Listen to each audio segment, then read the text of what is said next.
Hi, my name is Adam Ware and I'm the ePortfolio Coordinator for Career Connect. In this video, I'm going to go over how you can share your ePortfolio. There are multiple ways that you can share an ePortfolio. One of these is from your ePortfolio page. You can share privately, share in any community, share publicly, or collaborate. These different ways of sharing are available here, but they're also available within the ePortfolio itself. Let's talk about what each means.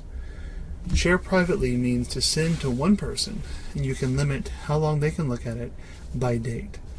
So it will just be a link that they get within an email that they can look at your portfolio.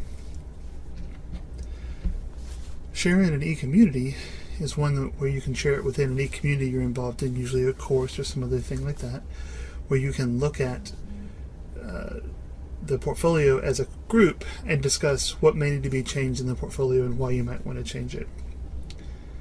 Sharing publicly creates a URL. It adds whatever you want to call the URL, .foliotek.me, to the portfolio so that it is available as a website, however you want to show it to people. And wherever you want to add that link to a resume or to a job application, that link will take them to the portfolio. And collaborate. Collaborate allows you to send it to another person or group and they can work on the portfolio and make changes to it. You only want to do this if you're sure that you're editing a portfolio with a group.